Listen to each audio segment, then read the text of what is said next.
Hi friends, అందరూ నమస్కారం. December మొదటి వారంలో వస్తున్నటువంటి కొన్ని కొత్త పథకాలు రిజిస్ట్రేషన్లు, అలాగే కొన్ని కొత్త పథకాలు అమౌంట్ రిలీజ్ చేస్తున్నారు. ఏంటి రిలీజ్ చేస్తున్నారు, ఏ పథకాల గురించి అప్లై చేసుకోవాలని చాలామంది అభ్యర్థులు కామెంట్ చేస్తున్నారు. ఈ వీడియోలో మీకు డిసెంబర్ మొదటి వీక్లో వస్తున్నటువంటి అప్డేట్స్ గురించి అయితే మాట్లాడుకుందాం. ఈ వీడియో చూసిన వారందరూ చూసి వెళ్ళిపోకుండా ఖచ్చితంగా లైక్ చేయండి ఫ్రెండ్స్. మీ నుంచి కోరుకునేది ఒకే ఒక లైక్ మాత్రమే. సో చాలామంది చూస్తున్నారు కానీ లైక్ చేయట్లేదు. మీరు లైక్ చేస్తే నాకు సపోర్ట్ చేస్తున్నారు భావిస్తాను. మరెన్నో అప్డేట్స్ అనేవి మీకు తేడానికి నాకు అనుగుణంగా ఉంటుంది. ఇంకా ఆలస్యం చేయకుండా డిసెంబర్ మొదటి వీక్లో వస్తున్నటువంటి కొన్ని కొత్త పథకాలు రిజిస్ట్రేషన్లు, అలాగే ఈ డబ్బులు జమ చేస్తున్నటువంటి పథకాల వివరాలు అయితే మాట్లాడుకుందాం. అందులో మొదటి విషయానికి వచ్చినట్లయితే ఇక్కడ చూడొచ్చు, రేపు వీళ్ళ ఖాతాలో 2,000 రూపాయలు జమ.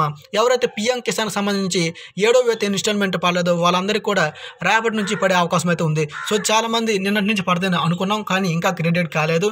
అంటే 1 లేదా 2 ఈ 2 రోజులు అయితే మనకైతే ప్రయత్నాలు చేస్తున్నారు.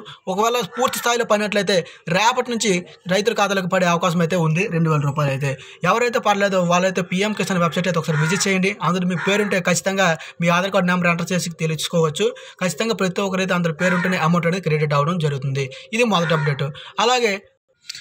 అలాగే ఈరోజు మరో కొత్త పథకం ప్రారంభం కానుంది. అంటే కొత్త కాదు. సో ఎవరైతే ఇదివరకు వయసు చేత ఆసరా కింద అప్లై చేసుకున్నారో వాళ్ళైతే సొంత ప్రయోజనాల కోసం కొన్ని అయితే అప్లై చేసుకున్నారు. వాళ్ళకనేది అమూల్ కంపెనీ నుంచి అయితే కొన్ని పశువులు అనేవి ఈ రోజు నుంచి పంపిణీ చేయబడుతుంది. అధికారికంగా మనకైతే ఒక అప్డేట్ అయితే రావడం కూడా జరిగింది. అయితే మనం థర్డ్ అప్డేట్ విషయానికి వచ్చినట్లయితే ఎవరైతే విద్యా దీవెన వసతి దీవెన ఇంకా అప్లై చేసుకోలేదో వాళ్ళకనేది గడువు మొదటి వీక్ దాకా పెన్షన్ జరిగింది. సో ఇంకా ఎవరైనా 2019 అలాగే 2020 గాను ఎవరైతే అమౌంట్ పడలేదో వాళ్ళందరూ కూడా రిజిస్ట్రేషన్ చేసుకున్నట్లయితే ఖచ్చితంగా వాళ్ళందరికీ కూడా అమౌంట్ క్రెడిట్ చేయడం జరుగుతుందని సో వాళ్ళకైతే గ్రామ వార్డు సచివాలయంలో వెల్ఫేర్ లాగిన్లో ఈ యొక్క సదుపాయం అయితే కల్పించారు. సో ప్రతి ఒక్కరు ముందస్తుగా మీ యొక్క కాలేజీలో జ్ఞానభూమి పోర్టల్లో మీ పేరు మీ తంబు వేసినట్లయితే ఇక్కడ గ్రామ వార్డు సచివాలయంలో మీరైతే కొత్తగా రిజిస్ట్రేషన్ చేసే అవకాశం అయితే ఉంది. ప్రతి ఒక్కరైతే జగనన్న విద్యా దీవెన వసతి దీవెన ఈ అప్డేట్ అయితే గమనించగలరు. అలాగే ఇంకా అమ్మవారు ఎవరైనా సరే కొత్త రిజిస్ట్రేషన్ చేసిన వారికి మనకనేది 2021 అమౌంట్ పడుతుందని చాలామంది అభ్యర్థులు కామెంట్ చేయడం జరుగుతుంది. ఎందుకంటే మనకి ఒకసారి గ్రామ వార్డు సచివాలయంకి వెళ్ళినట్లయితే డిజిటల్ లేదు వెల్ఫేర్ అసిస్టెంట్ వారిని మీరు కలిసినట్లయితే అక్కడ కొత్త రిజిస్ట్రేషన్ గురించి ఏమైనా ప్రారంభమైనట్లయితే వాళ్ళైతే ఇన్ఫర్మేషన్ అయితే ఇచ్చే అవకాశం అయితే ఉంది. సో ఖచ్చితంగా ఈ రోజు నుంచి అయితే అక్కడ ప్రొవైడ్ చేసే అవకాశాలు కూడా లేకపోలేదు. ఎందుకంటే ఇంకా మరో నెల రోజుల్లోనే ఈ యొక్క జగనన్న అమ్మఒడి 2021 రెండో విడత సంబంధించిన అమౌంట్ వేసే మనకు సూచనలు అయితే దగ్గరగా ఉన్నాయి కాబట్టి సో ప్రతి ఒక్కరైతే ఇంకా ఎవరైతే కొత్తగా రిజిస్ట్రేషన్ చేసుకోలేదో ఒకసారి చేసుకోండి. అక్కడికి వెళ్ళినట్లయితే పూర్తి ఇన్ఫర్మేషన్ అయితే దొరుకుతుంది.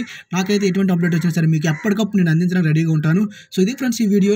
ఈరోజు పీఎం కిసాన్ అయితే 2,000 రూపాయలు జమ అవుతుంది. అలాగే ఎవరైతే వైఎస్ఆర్ చేత ఆసరా కింద అప్లై చేసుకున్న వాళ్ళకి పశువులు పంపిణీ చేయడం జరుగుతుంది. విద్యా దీవెన వసతి దీవెన ఇంకా ఈ వారంలో ఎక్స్టెండ్ చేశారు. ఇంకా అప్లై చేసుకోండి. 2019 2020 గాను అమౌంట్ అయితే పడుతుంది.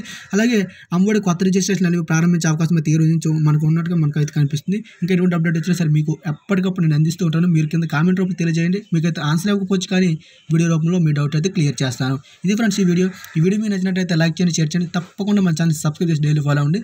జై హింద్.